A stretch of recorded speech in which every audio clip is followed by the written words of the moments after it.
Good afternoon. This hearing is called to order.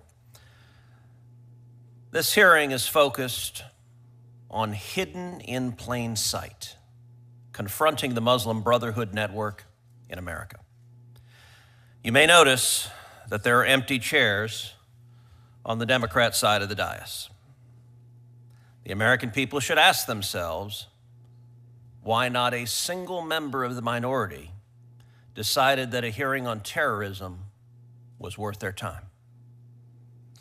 It is an embarrassment and a disservice to the thousands of American victims of the Muslim Brotherhood, including most recently the dozens of Americans who died on October 7th at the hand of Gaza's Muslim Brotherhood branch, Hamas. Beginning in the 1990s, America has endured a litany of terrorist attacks that we must never forget. The first, World Trade Center bombing, the Khobar Towers bombing, the East Africa Embassy bombings, the bombing of the USS Cole, and of course, September 11th. Yet as America prepares to confront Muslim jihadist terrorists overseas, a different challenge was already emerging, one that did not seek to conquer America through military force, but through a long-term influence campaign from within. In 1991, the Muslim Brotherhood drafted what became known as the Explanatory Memorandum, discovered by FBI investigators in 2004 in Annandale, Virginia, just across the river from where we sit today.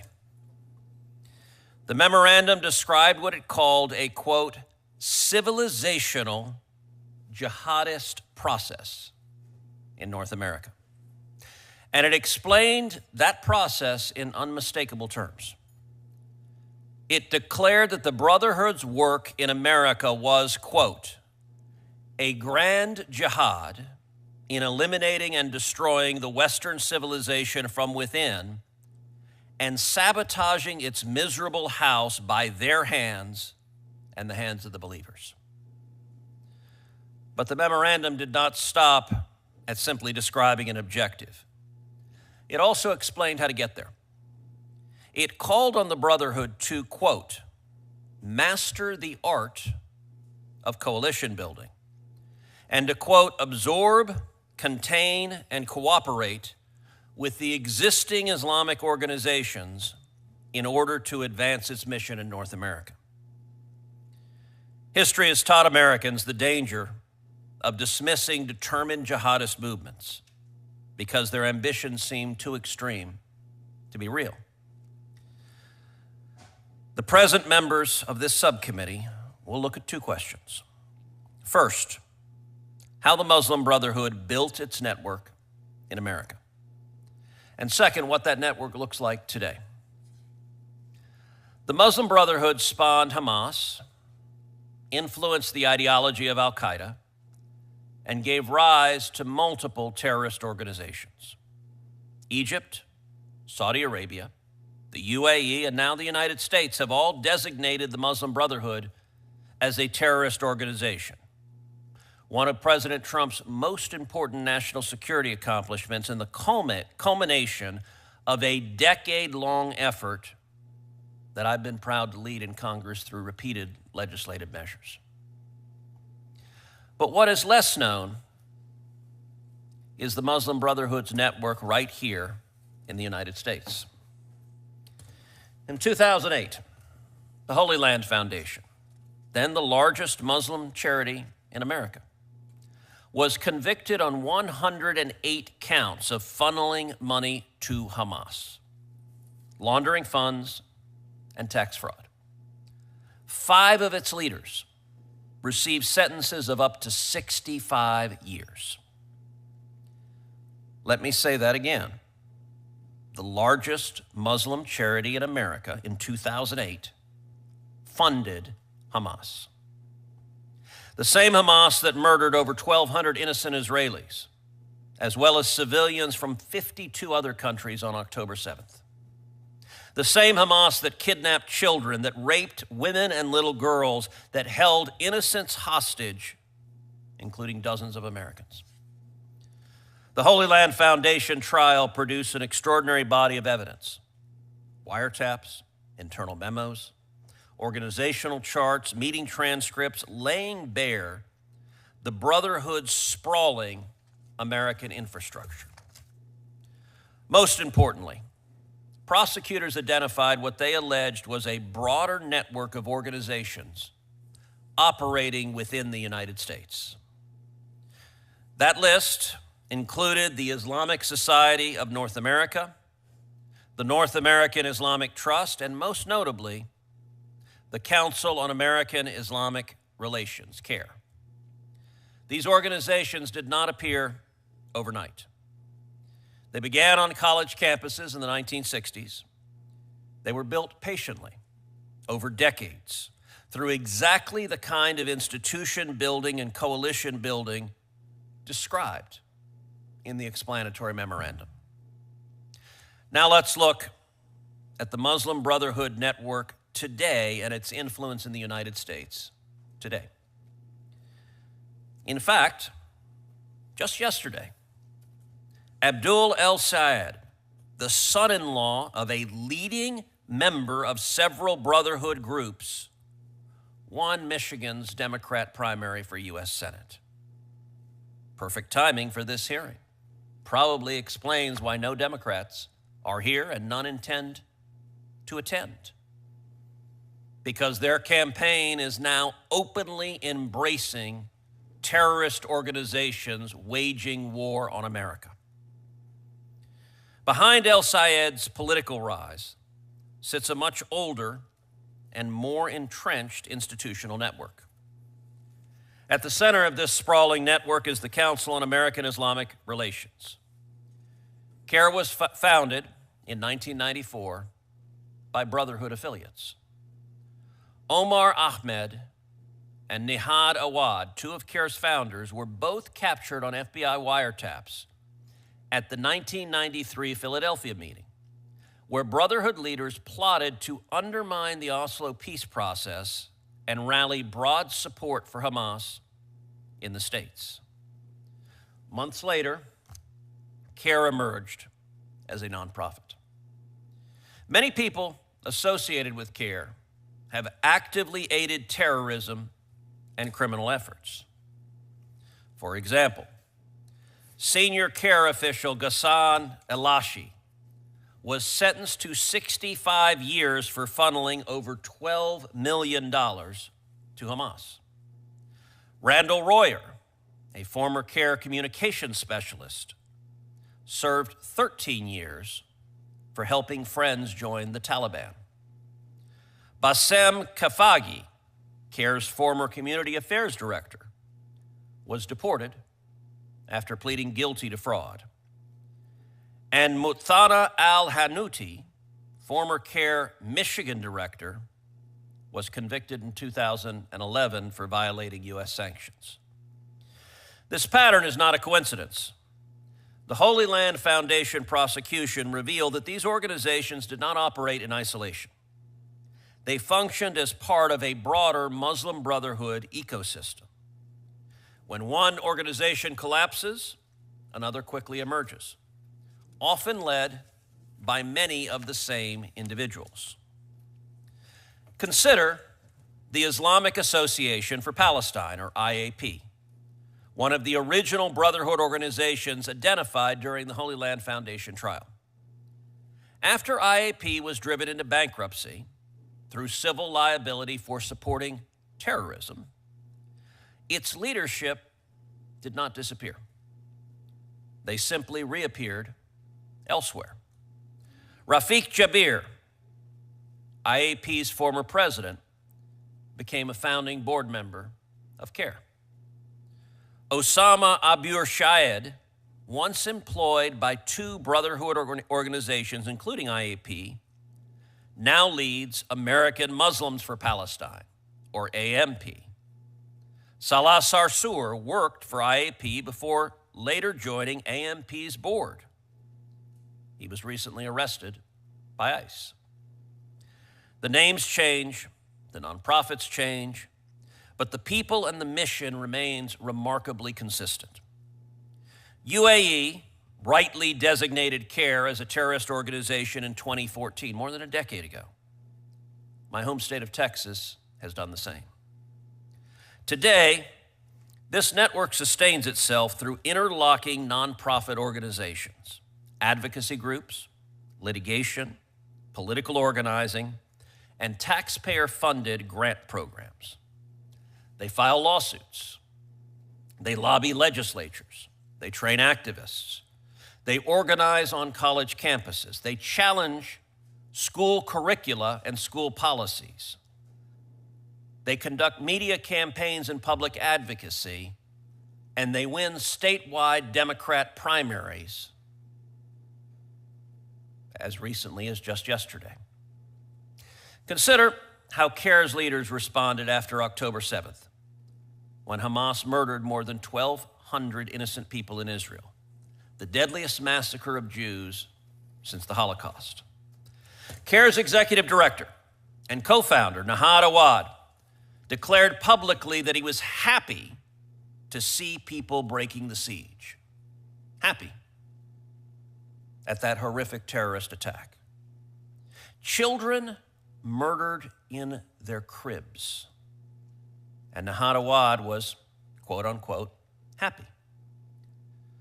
I can't even share the photos and video footage that I have watched of what transpired on October 7th, because watching it will make you physically sick.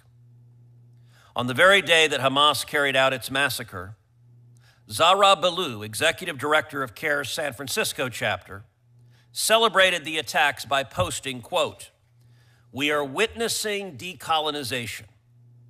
Months later, she referred to Hamas leader Ismail Haniyeh as a martyr. CAIR California CEO Hussam Alouche said, quote, "Israel should be attacked."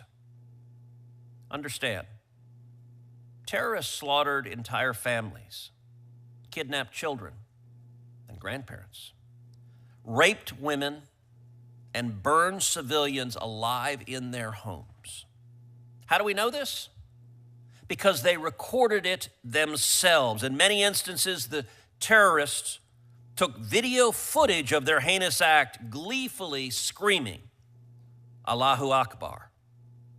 They were proud of their barbarism. And CAIR supported the attacks on Israel.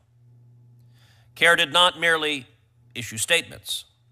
They assisted the broader Muslim Brotherhood network as it coordinated legal support and strategic guidance for the violent campus encampments and riots at over 100 campuses around the country.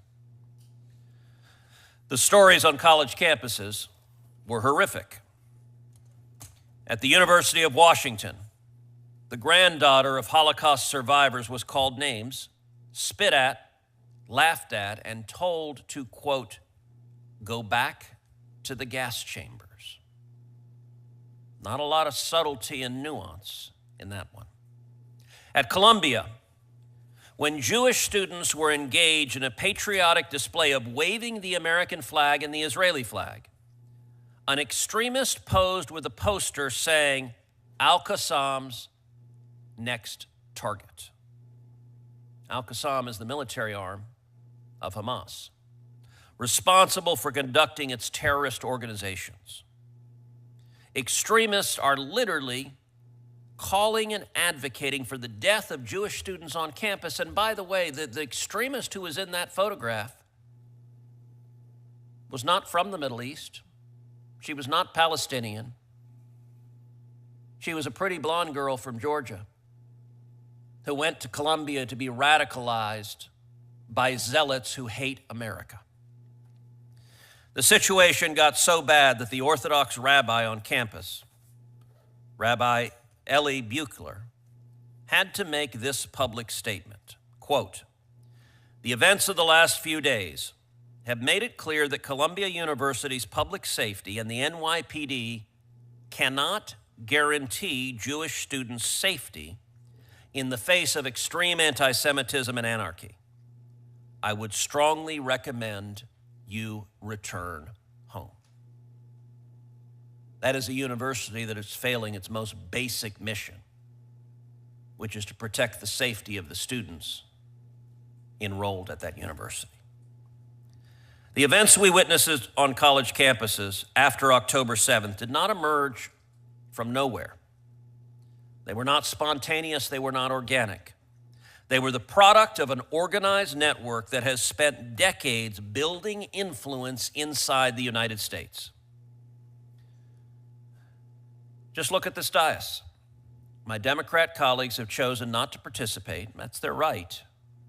But an oversight hearing that one of the two major parties refuses even to see is exactly the outcome these organizations that we're discussing have spent 40 years working to produce. My promise to the American people is to hold accountable those who finance and support terrorism on American soil. No matter how many tax exemptions, charitable registrations, or civil rights letterheads they hide behind. Now we're going to turn to the witnesses who are here today.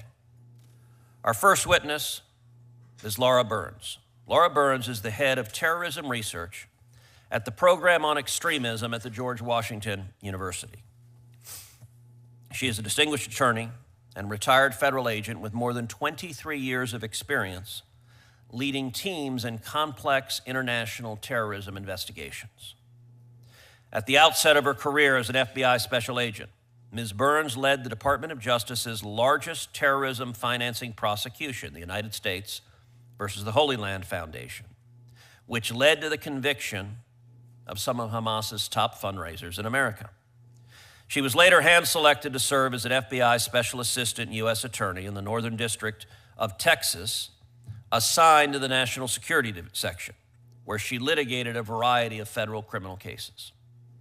Ms. Burns was then appointed as an FBI Supervisory Special Agent and the International Terrorism Program Coordinator for the FBI's Dallas office counterterrorism program in 2015. She retired from the FBI in April 2023 and joined the Program on Extremism in May of 2024. Our second witness is Ariel Claypak. Ariel Claypak currently serves as Senior Litigation Counsel at the National Jewish Advocacy Center. Through her work, she has studied Muslim Brotherhood-affiliated entities in the United States, their tactics and their activities to best understand how to curb the influence of this nefarious network. Prior to her current role, Ms. Claypak was an assistant U.S. attorney in the Special Prosecution Sections of the United States Attorney's Office for the Southern District of Florida. Before joining the U.S. Attorney's Office, Ms. Claypak was an assistant district attorney at the Manhattan District Attorney's Office. Ms. Claypak earned her law degree from Columbia Law School, where she graduated as a James Kent Scholar and a Harlan Fiske Stone Scholar. She received her undergraduate degree from the University of Pennsylvania, where she graduated magna cum laude with a BA in International Relations and a minor in International Development. And our third witness is Mr. Kyle Scheidler, who is the Director and Senior Analyst for Homeland Security and Counterterrorism at the Center for Security Policy, where he conducts research and analysis on domestic threats to the U.S. homeland, with an emphasis on the doctrines which fuel terrorism and shape the variety of kinetic and non-kinetic threats to America's security.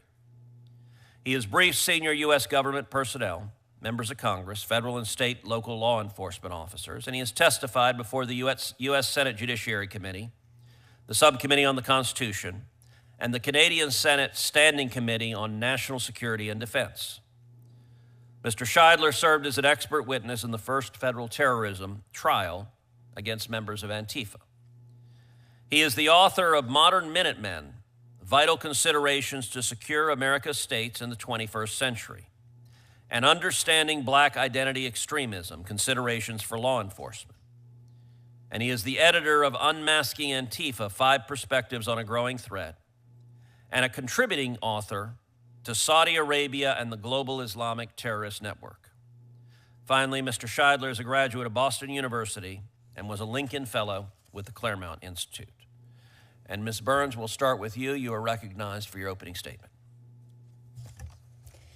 Chairman Cruz, members of the committee. And actually, let me stop you for a moment. And I want to ask each of you to rise and be sworn in. If you each stand and raise your right hand. Do you swear that the testimony you're about to give before this subcommittee is the truth, the whole truth, and nothing but the truth, so help you God? All of you have answered affirmatively. You may be seated, and Ms. Burns, you may give your opening statement. Chairman Cruz and members of the committee, thank you for the opportunity to testify. My name is Laura Burns, and I am a retired FBI special agent and a senior research fellow with George Washington University's Program on Extremism. A dangerous myth about foreign terrorist organizations persists in the United States, that the infrastructure supporting them exists only overseas. In reality, these support infrastructures have existed inside the U.S. for decades. They operate through financial, propaganda, and organizational support networks and commonly hide under the cover of charity, advocacy, or activism. The 2008 trial and conviction of the Holy Land Foundation and its officials exposed a broader, long-running network in the United States tied to Hamas and the Muslim Brotherhood. Evidence presented at the HLF trial included documents and wiretaps collected by the FBI for over a decade, outlined a structured Palestine committee originally made up of front groups such as the HLF, the IAP, and the UASR, which worked together to provide financial, media, and political support to Hamas. In 1993, leaders of the Palestine Committee held a meeting known as the 1993 Philadelphia meeting, which was lawfully wiretapped by the FBI. There, members of the Palestine Committee defined the scope of the conspiracy, which included supporting Hamas abroad and infiltrating universities, media, and politics here in the U.S. Why? To begin normalizing Hamas and Muslim Brotherhood extremist ideology in American society. They stated, quote, "War is deception," when plotting to lie to Americans. They also noted their intent to cleanse the curriculum in U.S.-based K-12 schools because, quote, "We don't want our children growing up surrendering to the idea of peace with Jews." Their words. They recognized Hamas would be designated a terror organization, and they risked exposure.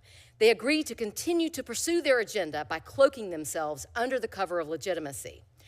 Evidence emerged at the trial that showed it was out of this conspiratorial meeting that CAIR was created to protect the other elements of the Hamas support network. The network vigorously pursued its agenda. Each part had its own role.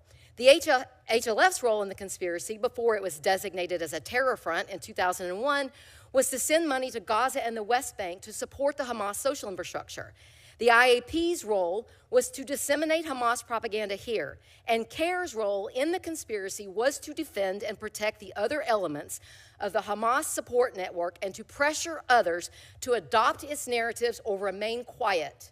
Regarding the last point, in the 1993 Philadelphia meeting, this network of individuals, in effect, plotted to silence the free speech of those who disagreed with them via intimidation.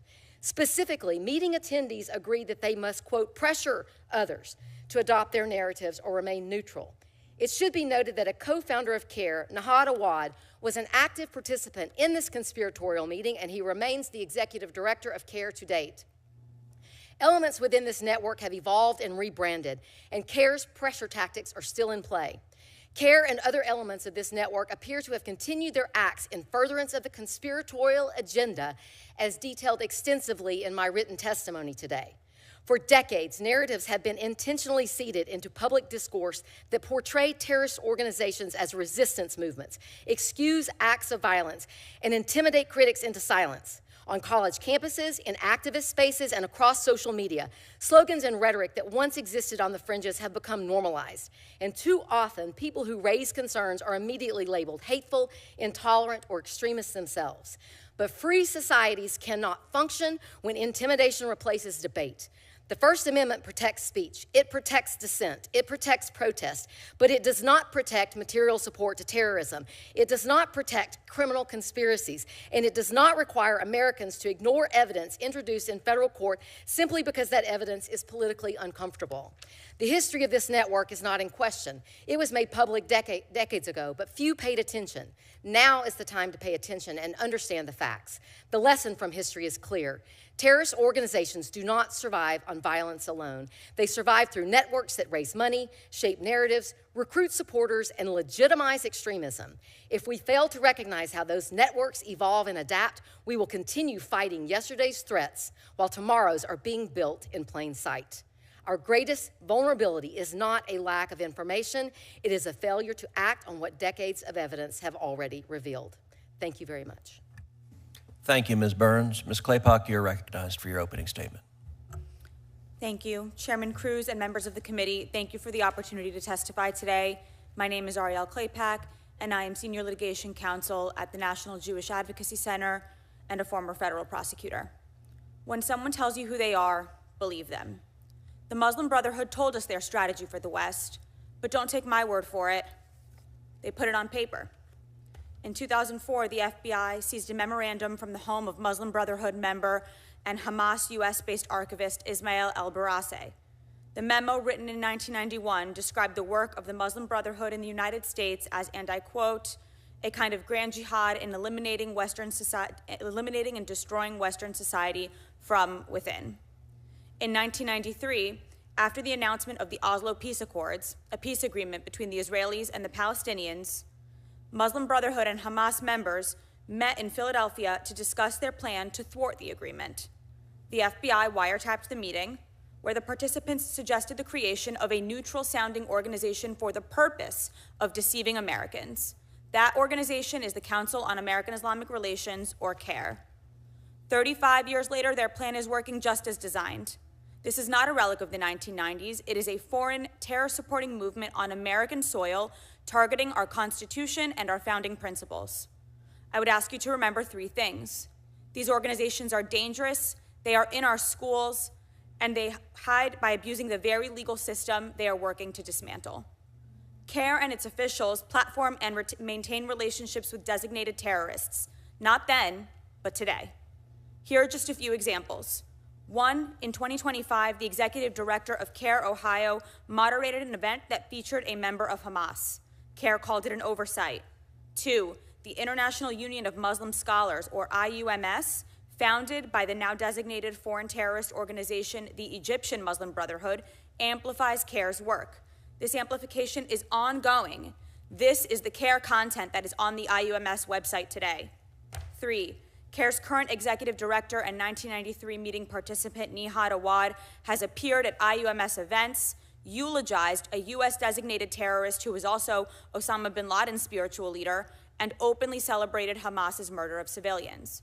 Second, they are in our schools. CAIR New Jersey pushed their revisionist version of a 9/11 curriculum to nearly 30 public school districts that reframes the attacks as a predictable consequence of US foreign policy. Imagine the kids in all those school districts walking around learning and believing that 9/11 was our fault. Other CAIR curricula warn teachers not to say radical Islamic terrorism, and CAIR boasts of its partnership with Chicago Public Schools, one of the largest in the country. Indoctrinating our children into believing that terrorism is justified resistance is the antithesis of everything this country stands for.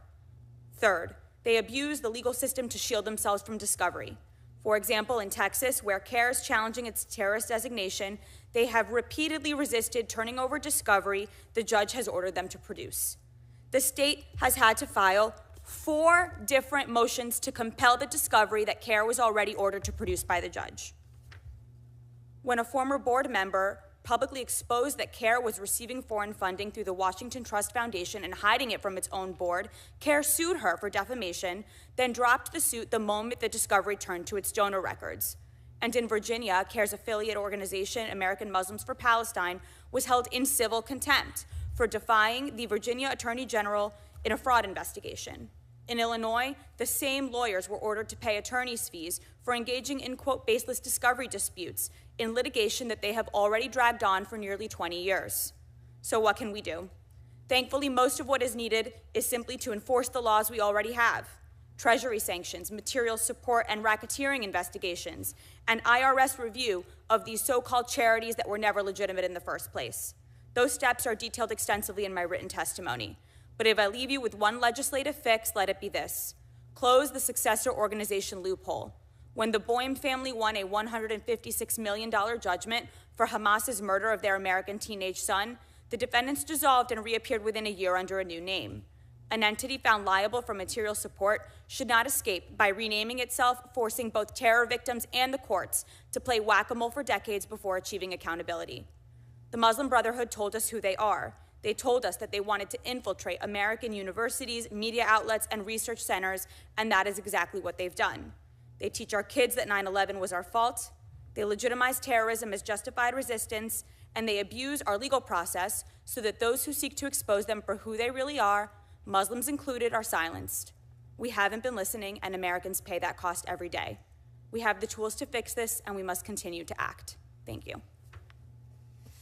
Thank you. Mr. Scheidler, you're recognized for your opening statement.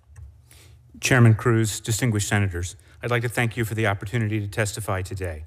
Because our court system is built on certain fundamental principles, including trial by jury, the government's burden of proof in criminal matters, and the right to confront one's accusers, courts, both civil and criminal, have been at the center of revelations of great consequence to our republic and its national security. Examples include the Chamber Hiss case and its famous pumpkin papers, exposing the role of the Communist Party of the United States in Soviet espionage, or the 1957 Appalachian New York raids, which convinced the federal law enforcement of the existence of the American Mafia. To these, we must add United States versus Holy Land Foundation for Relief and Development, prosecuted almost 2 decades ago, which exposed the existence and extensive reach of the Muslim Brotherhood in America since its arrival in 1962. Evidence submitted during that trial demonstrated that not only was the Muslim Brotherhood operating in America, but that the Brotherhood played a singularly important role in providing indoctrination, financing, and political protection for jihadist terrorism. Founded in Egypt by Hassan al-Banna in 1928, from its very beginning, the Muslim Brotherhood has operated as a clandestine organization which engages in the creation of public front groups, cultivates agents of influence, seeks control over religious institutions, and engages in acts of political subversion, as well as creating deniable sub-organizations devoted to terrorism, all in pursuit of their ultimate goal, the overthrow of governments and the reestablishment of a worldwide caliphate operating under Islamic law. It is worth recalling that the government demonstrated that the U.S. Muslim Brotherhood, like all Brotherhood branches worldwide, created and funded Hamas support networks known as Palestine Committees at the direction of the International Muslim Brotherhood beginning in 1983. The most infamous Palestine Committee organization in the United States, CAIR, was so significant that its creation and bylaws received the explicit approval of the Muslim Brotherhood leadership in Egypt. HLF documents and related cases reveal that at one time, 1 in every 4 American mosques was under the influence of the Hamas-linked North American Islamic Trust. Brotherhood members, including some convicted of terrorism charges, such as Sami al-Arian and Abdurrahman al-Amodi, regularly worked to influence leaders of both American political parties. Organizations affiliated with the Brotherhood have recruited and trained chaplains for American prisons and the American military. Brotherhood organizations operate on nearly every college campus in the United States and have regularly recruited young American Muslims and led them to commit acts of terrorist violence. In short, the issue of the U.S. Muslim Brotherhood is not merely a counterterrorism issue, but it is also a systemic counterintelligence challenge. And even more broadly, it is a challenge to the fabric of the United States and its ability to seek assimilation and social cohesion. In the HLF case, the United States government achieved an unparalleled intelligence coup, and yet almost none of this information was put to substantive further use.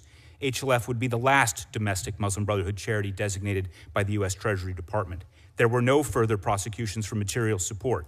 It was the equivalent of cracking the Enigma code in 1939 and then never decoding another Nazi message. In 2008, the U.S. government had in its possession the name and rank of most leading Muslim Brotherhood figures in the United States.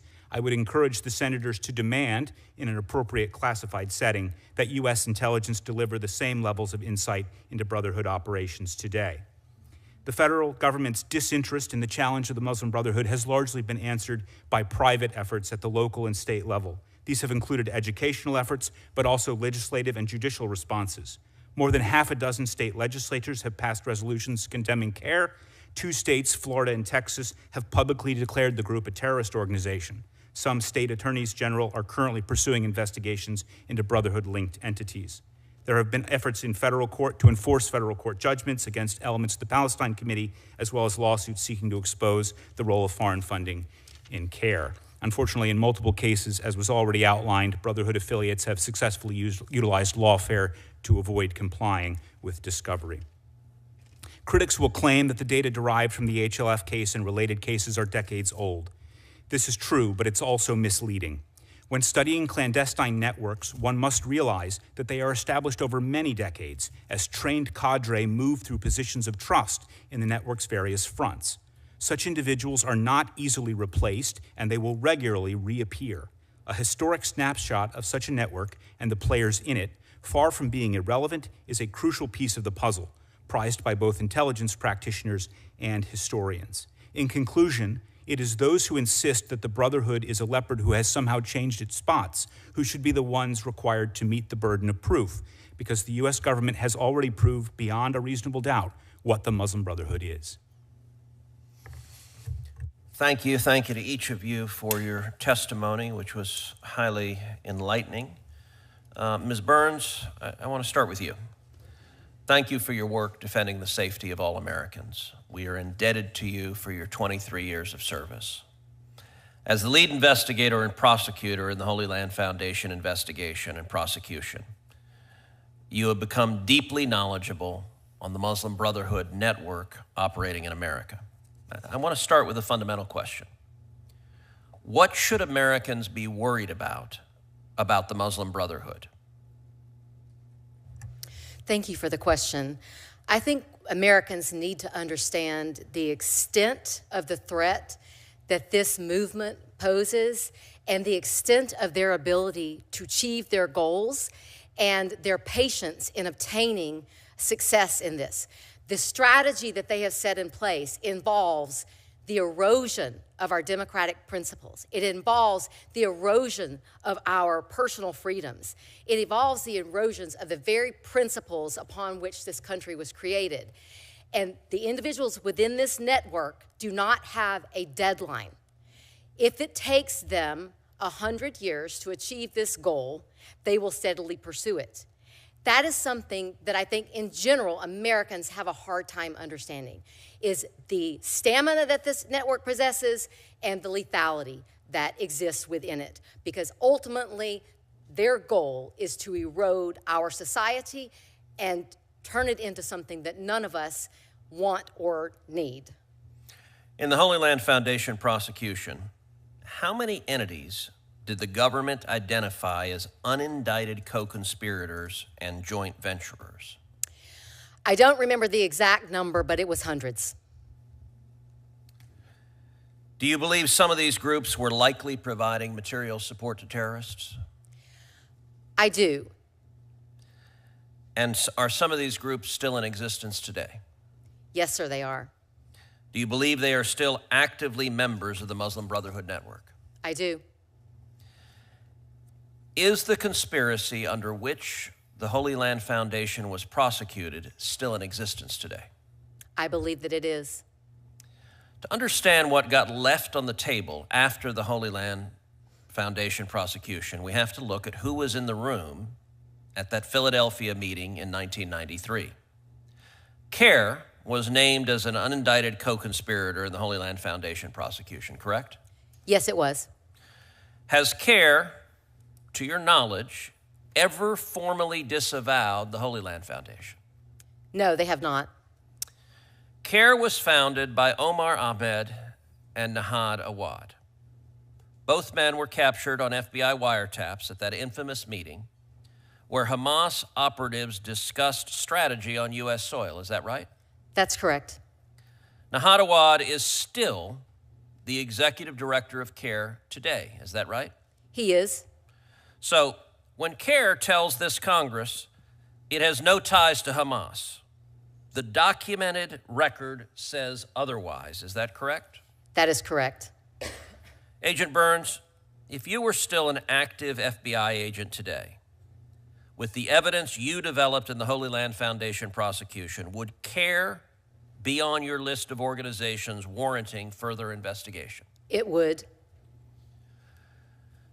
Ms. Burns, this is a letter that I sent to the FBI requesting the release of non-classified materials seized during the 2004 search of Ismail El-Barassi's home in Annandale, Virginia. To date, I have not received those documents. This letter was sent on April 16th, 2026. Ms. Burns, are you aware of anything unusual with the search of El-Barassi's home that you would like to share with this committee? The search of El-Barassi's home revealed a massive amount of documentation, what we call the archives of Hamas and the Muslim Brotherhood in the United States. It was the documents and video and audio tapes were, as seen in exhibits that were put forth in the Holy Land Foundation trial, groundbreaking in the understanding of this Muslim Brotherhood and Hamas network here. And they are key to understanding the extent and scope of this network. And am I correct that CAIR showed up during the search of Al-Barassi's home and attempted to obstruct the seizure of the documents? Yes, sir, they did. If the FBI released the non-classified documents tomorrow from the search, would the public understand this network better than it does today? I believe that the release of those documents, which would provide the ability for those of us who understand this network to conduct a full analysis, that we could use that to provide education to the general public about what this network really is. All right, Mr. Scheidler, let's turn to you. How long have you studied the history and activities of the Muslim Brotherhood?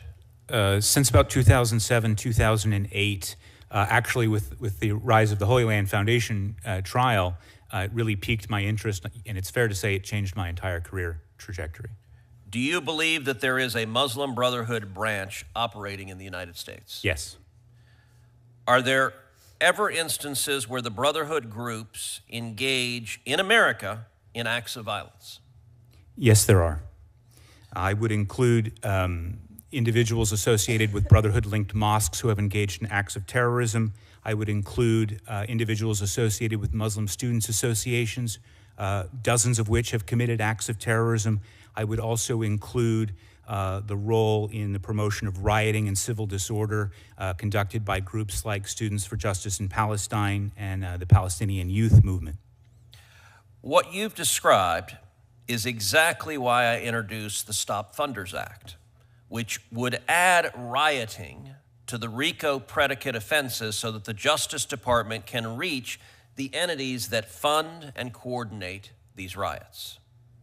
Do Brotherhood groups in America also participate in electoral and coalition politics? Yes, sir, they do.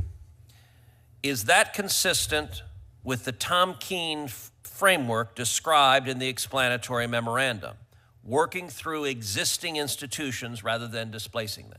Yes, sir, as you described, it is a process of settlement by which they are creating and seizing control of institutions which they can then use to continue to build their efforts.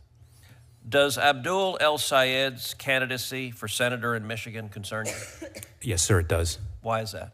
Well, to begin with, I look at the connections that his father-in-law, Chakaku Tayyib, has to Brotherhood-linked groups. This includes being the president at one time of CAIR Michigan, also his presence on the Islamic Society of North America Founders Committee, which is only for those most exclusively devoted to ISNA and provides a significant amount of funding. There are other known Brotherhood members on that committee. I would also look at El-Sayed's ties to a group called Engage, which purports to be a Muslim sort of get-out-the-vote or candidate recruitment organization, but it has close ties to CAIR. It was created by a former CAIR member who at one time was on a terror watch list and was also a consultant to convicted terrorist Samuel Arian. Do you believe the Islamic Society of North America, or ISNA, is an ongoing part of the Muslim Brotherhood network in the United States? Yes, sir, I do. There were some HLF documents that reflected hesitation by the Brotherhood that they thought perhaps they were losing control of ISNA at one point, but they appear to have rectified that. As far as I can tell, there are still individuals associated with the Muslim Brotherhood who are in high leadership positions with that organization, and they have never repudiated their ties to the organization. Does the Muslim Brotherhood also partner with political groups such as the Democratic Socialists of America? Yes, sir, they do. Would you agree that this alliance between the Muslim Brotherhood and the DSA, otherwise known as the Red-Green Alliance, is based on a shared hatred of America, Israel, Western civilization writ large, capitalism, and democracy? Yes, sir, I would. And I would go further as to say it's also united around a revolutionary objective advocating for the overthrow of the U.S. Constitution. Ms. Claypock, let's move to you. Thank you for being with us today. And thank you for your work confronting the contemporary Muslim Brotherhood network in court. The historical record is damning, but I'd like to turn to what's being done about it today. The Muslim Brotherhood's ties to terrorism are ongoing today, not just historical. Is that right? Yes, that's right. And yet, Brotherhood groups still meet with members of Congress and are treated as a civil rights organization. Is that right? Yes. In your litigation work, have you found that Brotherhood-affiliated entities share leadership, funding, or infrastructure across organizations that hold themselves out to the public as separate and unrelated?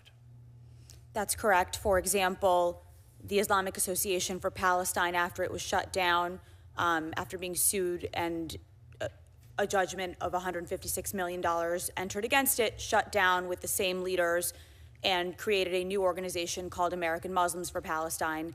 Another example is CAIR and its relationship with the Washington Trust Foundation. The Washington Trust Foundation is actually back in 1994, it was originally incorporated as CAIR, and now the Washington Trust Foundation serves essentially as a real estate holding entity that, per its own 990s, exists for the purpose of supporting the CAIR Foundation today. Well, and that's why I introduced the Sponsor Act, which would hold tax-exempt fiscal sponsors liable for what their sponsored entities do. The loopholes and the manipulation of our tax code needs to end. Ms. Claypock, since approximately 2022, have state and federal grant programs become a primary source of financial support for significant portions of the CAIR ecosystem? That's correct. I believe it was about $54 million in federal grant money was received by CAIR California. There has been testimony in other Senate Judiciary subcommittees relating to that funding and CAIR's misuse of that funding. You mentioned CAIR California. In 2024 IRS filings, CAIR California reported distributing more than $4 million in subgrants to 39 other organizations. Is that right? Yes. Roughly $185,000 of that went to California chapters of the Muslim American Society, an organization that George Washington University's program on extremism identifies as a Brotherhood legacy group. Is that right? That's right, and federal prosecutors also called the Muslim American Society the overt arm of the Muslim Brotherhood in the United States. And the American taxpayer is effectively footing the bill for this. That's right. So, the taxpayer funds it, and then the taxpayer is told it's none of his business what is done with that money. Let's talk about what happens when someone actually tries to look. Do you believe Brotherhood affiliates have developed effective tactics for obstructing any investigation into their activities? Yes, they have. Let's discuss a real-world example. Is it true that more than 2 years after the Virginia Attorney General issued its civil investigatory demands into AMP in October of 2023, AMP has still not complied with substantial portions of those demands? That's correct. That kind of stonewalling is not unique to AMP. It's the Brotherhood playbook. In your estimation, do you believe Treasury should investigate CAIR for maintaining relationships with designated terrorists? I do. And do you believe that when the founders drafted the First Amendment, that propping up and shielding the Muslim Brotherhood from scrutiny is what they had in mind? No, the rights afforded under the First Amendment are not absolute, and the Supreme Court has said in Holder versus Humanitarian Law Project that speech at the direction of or in coordination with a terrorist organization can constitute material support for terrorism under the statute. Mr. Scheidler, in your judgment, why should Americans be worried about the Muslim Brotherhood network in America? Oh, I would point to the influence that the Muslim Brotherhood has had in elements of our foreign policy, including key Brotherhood members playing a role in lobbying the United States, leading us into the intervention in the Libyan civil war and in the Syrian civil war, interventions which resulted in, for example, using Youssef al-Qaradawi in Qatar as an intermediary for our negotiations with the Taliban. They have had a tremendously negative effect on our foreign policy and also on our domestic counterterrorism policy, looking at influence with law enforcement and the like, preventing the investigation into their friends in the Muslim Brotherhood. Is the Muslim Brotherhood network in America a foreign threat, a domestic threat, or both? It's both. They both operate at the direction of individuals overseas, as well as having now at this point multiple generations of Brotherhood members who have grown up as American citizens and are U.S. persons. Ms. Burns, based on your decades of investigative experience, is the threat of the Muslim Brotherhood in America growing or shrinking? It is growing. Ms. Claypock, to what degree has the Muslim Brotherhood infiltrated the American education system? Should parents sending their children to American public schools and universities be worried about the Muslim Brotherhood? I believe they should be. In addition to the CAIR New Jersey curriculum that I mentioned in my opening statement, CAIR has also attempted to or initiated relationships with other public school districts, such as in Philadelphia, I believe also in Delaware. As I mentioned, they also boast of their partnership with Chicago Public Schools. The type of rhetoric that is being taught and promoted in their curriculum is incredibly dangerous and antithetical to Western values. In your work, have you seen this network specifically target young Americans because they're easier to influence than adults? Yes, of course. If you teach an elementary schooler that about 9/11 and teach them that it was our fault, they're not going to know any better. And of course, as has already been testified by the other witnesses on the panel, we've seen the infiltration of the Muslim Brotherhood network on college campuses, exactly as the Muslim Brotherhood set out to do in that 1993 meeting when they said that they would infiltrate American universities specifically. Ms. Claypock, following the letter that Senator Cotton and Representative Stefanik sent to the Department of Treasury in October 2025, requesting an investigation into CAIR's ties to Hamas, CAIR responded by claiming that a federal appeals court had ruled the government's identification of these groups as co-conspirators was unconstitutional. Is that characterization accurate? No. In fact, I believe the language of the district court in the ruling upholding the unindicted co-conspirator list was that there was ample evidence to support both CAIR and NAIT and other organizations' inclusion on that list, and that ruling was upheld, I believe, by the Fifth Circuit. In fact, as you just noted, the Fifth Circuit did the opposite, affirming the district court's decision to deny CAIR's motion to strike its name from the unindicted co-conspirator list. Is that right? Yes.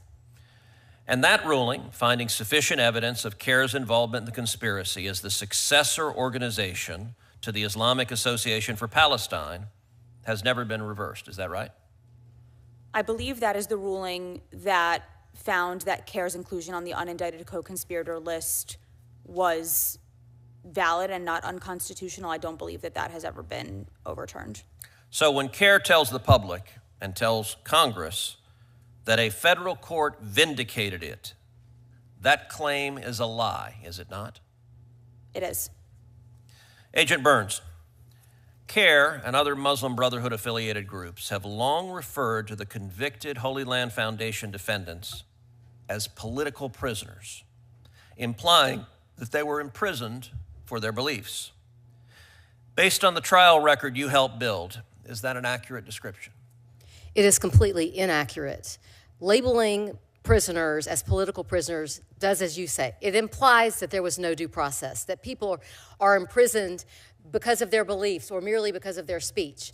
And in this instance, the Holy Land Foundation and 5 of its officers were tried by a jury of 12, jurors who were hand-selected by the prosecution and the defense, the jurors who found, beyond a reasonable doubt, that these individuals and the organization committed the crime of providing material support to terrorism under 18 U.S.C. 2339B.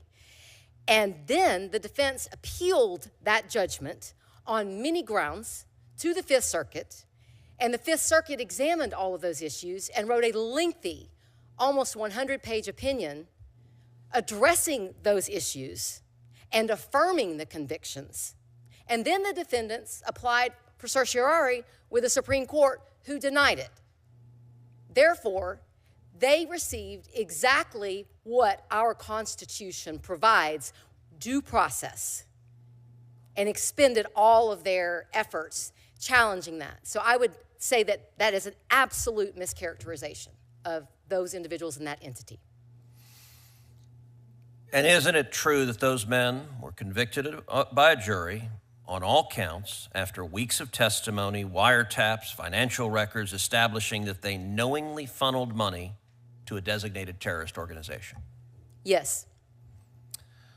Mr. Scheidler, how important is the Brotherhood network operating inside the United States to the Brotherhood's global agenda? I would say it's probably central to their efforts.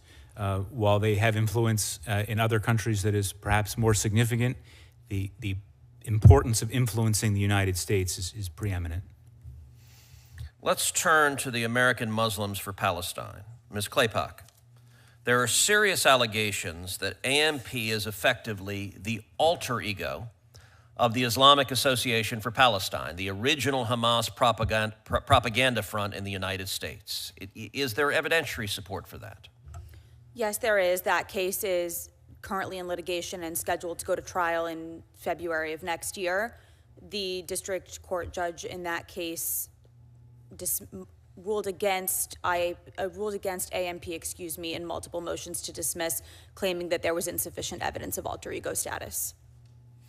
Mr. Scheidler, are there individuals who move directly from IAP, UA, SR, or HLF into leadership roles at AMP? Yes, there are. As you named some of them, Osama Abu Arshad, who was not just at IAP, but he was also at the United Association for Studies and Research, which was really the Hamas think tank of its time. It was created by Hamas foreign affairs leader Abu Marzouk and led by Ahmed Youssef, who was the sort of the Hamas political consultant. And isn't it true that AMP's current executive director, Osama Abu Arshad, previously worked for both IAP and the United Association for Studies and Research, which were 2 of the original Hamas-linked organizations in America? Yes, that's correct. And in April 2024, Mr. Abu Arshad stood on George Washington University's campus at a student protest and said in substance that the movement would take back these colleges like it will take back America, like it will take back Palestine. Mr. Scheidler, does rhetoric like that also inform how we should understand Hamas's own intent for the network it built here in America? Yes, it does. We were talking about Abdul al-Sayed, now the Democrat nominee for U.S. Senate in the state of Michigan. Among other things, Mr. al-Sayed has campaigned alongside Hassan Piker, a radical left-wing Islamist who has said, among other things, America deserved 9/11. Mr. al-Sayed was very proud to stand next to Hassan Piker. I want to ask each of the 3 witnesses, do you believe America deserved 9/11? No, sir, it did not. Al-Qaeda committed the acts that we saw on 9/11. Al-Qaeda hijacked commercial airliners and flew them into the World Trade Center and into the Pentagon and attempted to fly another plane and kill more civilians. They killed 3,000 civilians, and for anyone to claim that any one of those civilians or individuals who died in that atrocious terrorist attack deserved it is shameful. Ms. Claypock? Absolutely not, and the reframing of 9/11 as something that is a consequence of U.S. foreign policy in the Middle East is an incredibly dangerous rhetorical tool that the Brotherhood has used, and we've seen that rhetorical tool extend even beyond to Mr. El-Sayed's statements about even the recent terrorist attack against a preschool in Michigan. Mr. Scheidler? I have to concur. It's a horrific statement.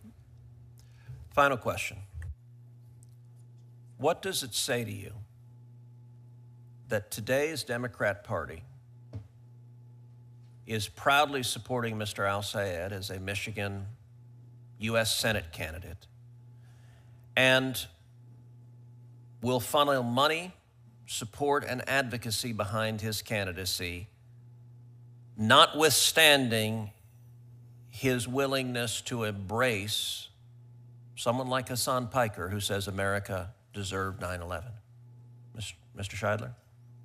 Oh, I would say it shows the success of the Muslim Brotherhood network over multiple decades, that they achieved what they said they were going to achieve, which was to normalize support for Hamas, normalize support for terrorism. Ms. Claypock? I would concur with that. The classification of this hearing and this endeavor as Islamophobic says a lot about the failure of one party in this country to confront the terrorist threat that faces our nation. I would say that the most Islamophobic or racist thing about this endeavor is the fact that the Democrats can't look at terrorists because they purport that it reflects all Muslims. Ms. Burns? I would say that embracing Muslim Brotherhood rhetoric and furthering the Muslim Brotherhood's agenda in this country will result in the erosion of our government, the erosion of the fabric of our society, and it poses a threat to our national security and should be treated as such. Well, I want to thank each of the witnesses for your testimony. It was highly enlightening, and I hope that the administration listens to your testimony carefully, and I hope we see real action from the Department of Justice, the Department of Treasury, the FBI, and elsewhere following up and protecting the American people from what I believe is a clear and present danger to our safety and security. This concludes our hearing. Written questions can be submitted for the record until Tuesday, August 12th at 5 p.m. And I will ask the witnesses to answer and return any questions to the committee by August 26th at 5 p.m. And with that, this hearing is adjourned.